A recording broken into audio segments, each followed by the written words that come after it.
Quel est le vrai enseignement oyo ekomema production na kati na mboka na biso? Oyo tobengi yango mai nini ya malamu oyo ezali na ba ingrédients oyo ekosala ete soki tozali kobwakela yango na Congo oyo ezali nzete wana ekoproduire bambuma oyo peuple congolais akosavourer. Enseignement wana ezali nini? Benzete mai wana ezali nini?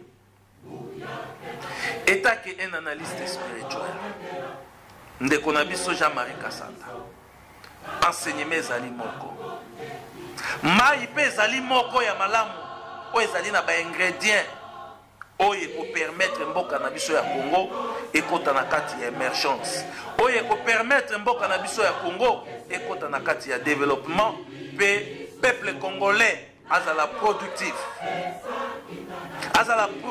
c'est-à-dire ba savant kati na biso bakobima, ba inventaire kati na biso bakobima, batu ya ndenge na ndenge bakobima. Enseignement yango ezali enseignement ya Tata Simon Kimbangu. Mibeko bolingo pe misala. Mibeko bolingo pe misala tozwa yango lokola citation te. Biso ba analyste spirituel tolandaka yango à la loupe et puis tolukaka toyeba ba produit nini enseignement wana ekoki ko produire et tomona yango ete ezali base pe fondation ya développement ya mboka na biso ya. Pourquoi tolobi ndenge wana? Parce que nakati ya bolingo eko permettre biso toyeba nini oyo yo zali na yango, nini oyo ngai nazali na yango, tosangisa yango nde eko produire. Ndenge boyebi na histoire ya invention, ba avion ebele, ba machine ebele, technologie ebele, soki olandi oyoka ke invention oyo mutu boye inventaire boye nde asalaka yango asuka na monteur, et le reste du travail inventaire mutu songolo nde a completa nde epesa fruit oyo tozali komona. Et biso pe na kati ya bolingo nde toko contribuer ensemble mayele oyo yo zali na yango, mayele oyo nga nazali na yango, nde eko permettre biso tobotisa mbuma oyo ekosala ete misala na kati na mboka na biso eya. Et na kati ya misala wana nde eko permettre lipa emonana, kwanga pe emonana, pe batu bazwa misala oyo ekosala ete babokola ba famille na bango. Kotambwisama na kati ya kotosa mibeko et na kati ya production nde tozwi musala. Tangu yo sangisi mayele na yo, nga na sangisi mayele na yo, ye aye na oya ye, mutu oyo ako inspire biso ba mayele wana ezali se bobele Tata Simon Kimbangu oyo tobengi ye mai oyo esengeli na biso kobwakela nzete na biso oyo tobengi yango nzete ya Congo. Papa Simon Kimbangu nde azali mai oyo esengeli na biso tobwakela nzete na biso oyo babengi ye nzete ya Congo. Mais soki lelo tozali kobwakela nzete ya Congo ba mai oyo ewuti bipai na bipai, et boza kotsatendre na résultat nini na fin ya na suka. Donc le résultat est toujours négatif. C'est-à-dire l'état na biso ezali na obligation ya koyeba ko pousser ba démarche ya koluka koyeba religion nini ezali compétent oyo kosunga biso po ete to mema ba congolais nyonso na likanisi moko, to mema ba congolais nyonso na kati na unité, to mema ba congolais nyonso na kosambela nzambe moko. Parce que soki oke na ba pays mingi oyo ezali développé baza na ba base ya ba religion na bango ezali fondation. Lelo soki tozali na ba savant bana oyo bazokuta na ba classe tokotinda bango wapi? Tokotinda bango wapi? Il faut kotinda bango babipai oyo banganga nzambe bazali, parce que banganga nzambe nde bapesaka oyo babenga yango ba orientation. Bokoki kozala na ba savoir, bokoki kozala ba nini, mais il faut avoir batu oyo bako encadrer. C'est la spiritualité.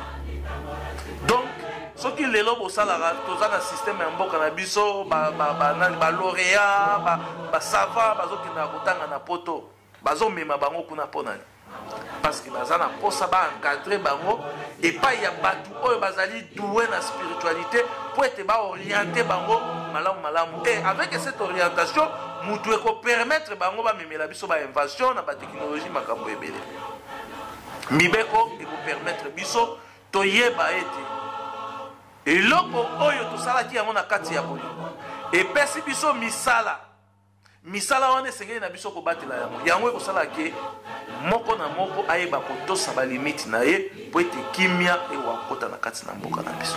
Voilà réponse na ngai ndeko na biso Jean-Marie Kasanda na kati ya émission oyo osalaki yango wana eza juste ba réflexion spirituelle oyo tokosalaka yango tosalaki na posa ya kocontribuer na kati ya motuna oyo yo otunaki par rapport ya situation ya mboka na biso ya Congo. Toleki mbala moko na présence ya ndeko na biso Edingwe na kati ya centre d'accueil ou bien na kati ya na mboka Nkamba. Tokoloba boye makambo ya Edingwe tokoloba yango à 3 volets. Toingaki tolobela nano ba téléspectateurs bayeba kolandaka biso bayeba kolandaka pe lingomba ya tata Simoki Mangu ba oyo bakosinteresaka na lingomba ya tata Simoki Mangu bayeba zali kofinga bayeba zali koloba makambo ya ndenge na ndenge tokomeka epe kopesa éclaircissement ya muke par rapport ya bino bayeba zali kosala ba commentaire et ya mibale tokoloba epai ya biso bakimbangiste baye topesa meli mokumba ya encadrement ya Edingwe baye pe tozali na musala ya orienter Edingwe et puis tokoloba na suka conseil na biso epai ya ndeko na biso Edingwe moto na ngenge nini oyo biso tokoloba pona baye balandaka biso église kimbangiste ndenge tolobaki na logique normale soki ndeko na biso Edingwe aza na posa bongwana sans parti pris sans sentiment phase ya suka ekoki kozala wapi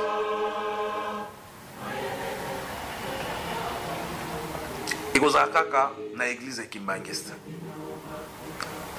donc mikumba oyo ndeko na biso Edingwe azali na yango bandeko na biso ya katolike baokoka te bandeko na biso ya bamusulman baokoka te bandeko na biso parce que ezali domaine na bango te ezali musala na bango te ezali pe charge na bango te et pasteur na biso jeune pasteur na biso o bazobima lelo je crois que c'est aleka qui est pas pasteur ebele et je crois na logique normale selon ba réflexion na biso pona ba baza ko finga place ya suka oyo ba ko décharger Edingwe place ya suka oyo ba ko décharger ba nyonso bazalaka na bakisi na mboka na biso ezaka na Nkamba yango toza ko saluer présence ya Edingwe na kati ya Nkamba mais asala yango na sincérité pour convaincre biso ba analyste spirituel à convaincre ba kimbangiste à convaincre pe ba baza ko landa ba baza ko critiquer qui est a bongwani ya solo toleki epai ya bandeko na biso ba kimbangiste Edingwe c'est un grand monsieur. Edingwe ce n'est pas n'importe qui oyo tokoki kosala ba commentaire awate soki réellement Edingwe a bongwani donc ezali ya biso kosala propagande te ezali pe devoir na biso ya koyamba ye tout d'abord et kopesa ye na banganga nzambe oyo bazali compétent po ete baassume suivi ya ndeko na biso Edingwe parce que Edingwe azali n'importe qui te azali mondimi nyonso lokola yo na ngai te parce que Edingwe azali grand homme. J'espère que dans le monde de la spiritualité, étant qu'un analyste spirituel, je reconnais que Edingwe c'est un grand homme. Oyo, ils ont nécessité n'importe qui tout autour n'a été. Faut que ça y est, na baye bazali compétent pour l'encadrement na ye, pour na futur ou bien la longue, ba dégâts ezalati. Tofing s'appelle Ngombate. Donc, étant qu'un analyste spirituel, nalingaki na loba lolenge na parce que biso to lukaka to sali la nzambe na solo et totalaka mpe makambo na miso ya bonzambe et toyokelaka mpe makambo na matoi ya bonzambe. Tozali kotala mpe kolandela makambo ebele na ndenge ya bonzambe, ndenge ezali koleka na bareseau sociaux. Totia edingwe lokola sujet ya ba invitation te na ba plateau na biso po totuna ye ba question oyo edingwe akoki ko se rappeler lisusu ke no neti ayambi kimbangisa ayambi ye azo se sentir neti azali epai ya ndeko na biso Frank Stemai.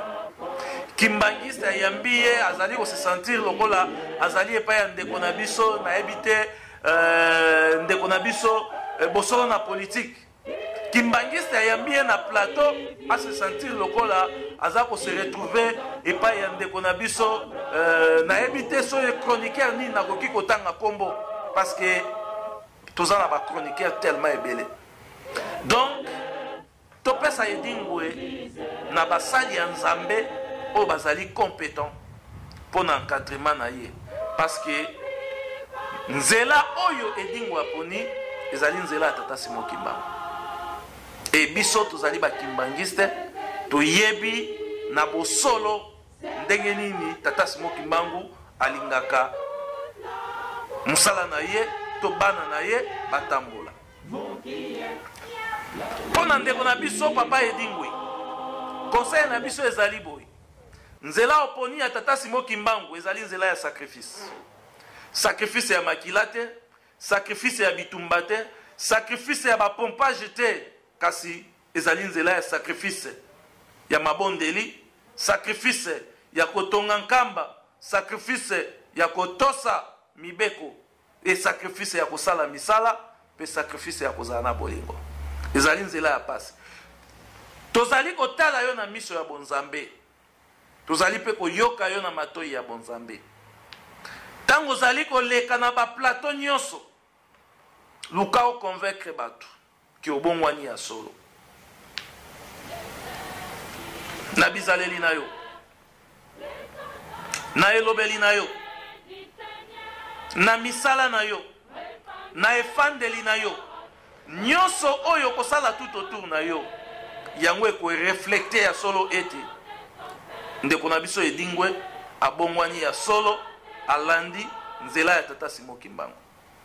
Lokola tozali kotala yo na miso ya bonzambe, biso tokososola ete ya solo ndeko na biso edingwe abongwani. Mais soki o convaincre batu te ekozala lokola théâtre de chez nous oyo yo oye kosala na kati na etonga ya tata Simon Kimbangu. Et théâtre de chez nous na kati ya lingomba ya tata Simon Kimbangu etaki analyste spirituel na oyebisa yo ke ezalaka na ba conséquences. Biso ba kimbangiste tokoyamba yo soki réellement obongwani. Et soki obongwani ngomba ya tata Simon Kimbangu ezalaka na procédure, catéchisme, olandi mateya, okuli et lelo lobi toyoki ya solete edingwe abongwani. Et tokoyamba yo na bolingo nyonso. Kasi soki okomema théâtre de chez nous na kati ya lingomba ya tata Simon Kimbangu, na kati ya etonga ya tata Simon Kimbangu, etake ba analyste spirituel, toza ko informer yo ete lingomba oyo ya tata Simon Kimbangu mingi babela maboma. Mai ya nkamba oyo ngai na yo tokomela yebake mingi babela pe maboma likolo ya mai ya nkamba. Mozole ya tata Simon Kimbangu oyo ngai na yo tokokota katango nyonso tokobanda kokota yebake mingi babela pe maboma na kati ya mozole. Mingi pe mabele emela bango. Pourquoi? Parce que balingaki bamema oyo babengi yango théâtre de chez nous na kati ya musala ya tata Simon Kimbangu. Donc ndeko na biso edingwe to welcome yo tofongoli maboko mpona koyamba yo soki ya solo obongwani prouve na baye bazali kofinga ete obongwani prouve na biso baanalyste spirituel ete obongwani prouve na bakimbongiste oyo bazali kolanda yo eke obongwani ya solo e prouve na tata Simoki Mbangu Kiangani mokonzi ya bule ete obongwani na bizaleli na yo na elobeli na yo na misala na yo na efandeli na yo na comportement na yo yango eko convaincre baye bazali kofinga baye bazali kochola ete ya solo edingo ya bongwani yango eko convaincre biso baanalyste spirituel ete misala ya edingwe efandeli ya edingwe elobeli ya edingwe makambo ya edingwe ezali kolakisa ya solo mutu oyo alandi tata Simoki Mbangu parce que kati na biso na lingomba ya kimbangiste tozali na deux sortes ya bakimbangiste. Donc conseil na ngai landa tata Simoki Mbangu na solo po ete okota na molongo ya ba vrai kimbangiste. Mais soki olandi tata Simoki Mbangu na ndenge ya aventure okota na molongo ya bakimbangiste ya carton.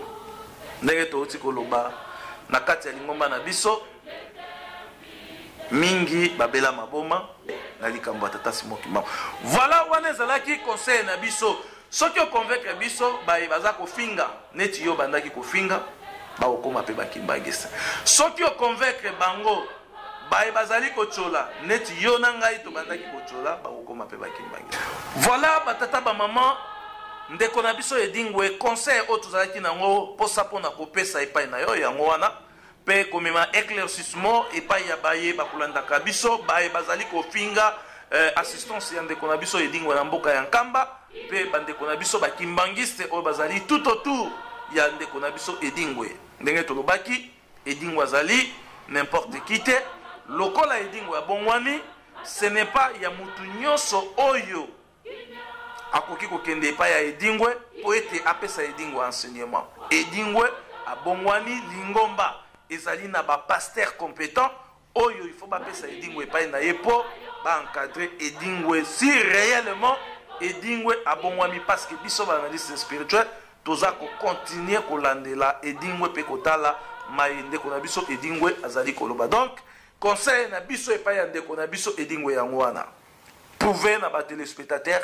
prouve na biso baanalyste spirituel prouve na public na yo prouve epai ya papa Simoki Mbangu Kiangani prouve epai ya bakimbangiste ete obongwani ya solo par rapport ya bizaleli na yo elobeli na yo misala na yo makambo na yo nyonso nde ekoconvaincre biso ete ndeko na biso edingwe abongwani. Présence na yo na Nkamba ekoki koconvaincre biso te ke obongwani e mayo olobaki bien sûr etouchaki biso tomonaki vraiment ete olobaki makambo moko très important mais posa na biso ezali tomona vraiment ete makambo wana ekutaki na kati ya motema na yo à travers ezaleli na yo misala na yo ndenge ozali kocontinue parce que vi mosusu oyo yo okoti ya koloba ete obiangami kimbangise biso bakimbangise toa bato ba sacrifice ya kotonga Nkamba ya mabondeli ya kotosa mibeko babiloko wana nyonso yango mutu ekoconvaincre biso sur réellement papa edingwe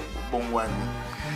Tosilisi émission na biso moko mwa lelo awa avant tokabwana na bino tokozanga te kopesa mbote epai ya tata Simoki Mbangu Kiangani base ya spiritualité ya mboka na biso et source ya connaissance oyo biso tokozalaka na yango. Mbote na biso na baconseiller direct bacadre ecclésiastique nyonso na kati na lingomba na biso e mbote na batu nyonso oyo balandaka biso papa Toto Dianakwa mbote na yo topesi pe mbote na biso papa Jonsi Makese topesi mbote na biso epai ya papa Jado Mozart topesi mbote na biso epai ya papa Simaon Lukombo topesi mbote na biso epai ya papa Philippe na France topesi pe mbote na biso epai ya papa Guy Mazile depuis na Nigeria topesi mbote na biso epai ya mama Arlette ki abengeni topesi mbote na biso epai ya mama mama na biso mama Mwilu Flore depuis na Canada topesi mbote na biso epai ya mama Patience na Belgique et topesi mbote na biso na bato les spectateurs nyonso baye bakosepela kana émission les analyses spirituelles. Bobo sanate ko partager émission oyo pour et permettre bande ko na biso misusu pe baye bako profiter na ba réflexion spirituelle oyo to kosalaka na nzela ya émission les analyses spirituelles. Nde to kutani na bino très prochainement na ba émission oyo to kobongisela bino mikolo mizali koya. Bye.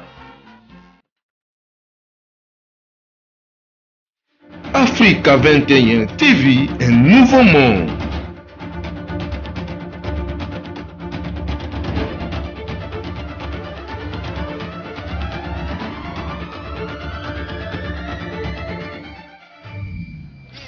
Lobela analyste spirituel. Donc ça na bino bozala très concentré et bolanda biso très attentivement na ba réflexion oyo to kosalaka na kati na émission les analyses spirituelles. Analyse oyo to salaka yango na nzela ya ba recherche spirituelle pe ba réflexion spirituelle. Te raconte ya histoire ya mboka na biso, géographie ya mboka na biso pe spiritualité ya mboka na biso. Et yango mutu et permettra biso to mema ba réflexion na biso au-delà ya ba pensée na bino po ete to memela bino makambo ya sika. Tolobelaka ntango nyonso sur l'indépendance spirituelle. Yebi yango na bamboka nyonso oyo ezali libre spirituellement e ndenge nini population na bango ba développa pe bamboka na bango et se développa. E yo na ngai nini tokoki kosala po ete tozala libre spirituellement. Tolakisaka bino na bozindo nini oyo église kimbangiste ezali ko émerger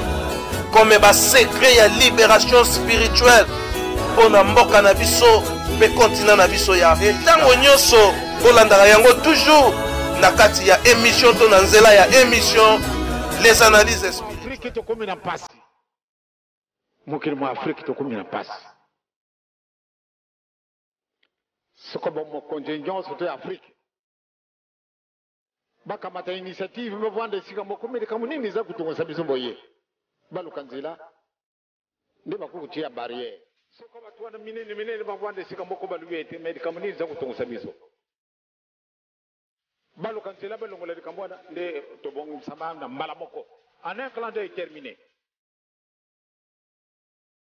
Kasi lelo na kati na Afrique mobimba bamundele soko bango bamonene likambo yango bali ko ndenge mususu basangani abatu balungu na mokili boye abatu balungu na mokili boye likambo nini oyo malamu de tobongisa boye kasi na bisu za dite kasi nini ezangi etusalaki ba université tokenaki kujwa oyo ya bango mingi les 3/4 de ce que nous faisons toke ko copier yango na mabo esika na bango yango ne totundi na ba diplôme kasi pati kala tozala na raisonnement pati tobongisa moyen ezali te eloko moko ezangi biso tozali kolokaka yango te bapapa bamama na wana mpasi esiye nazalaki kolanda masene moko kona na kati na ndako baninga. Africa 21 TV, un nouveau monde.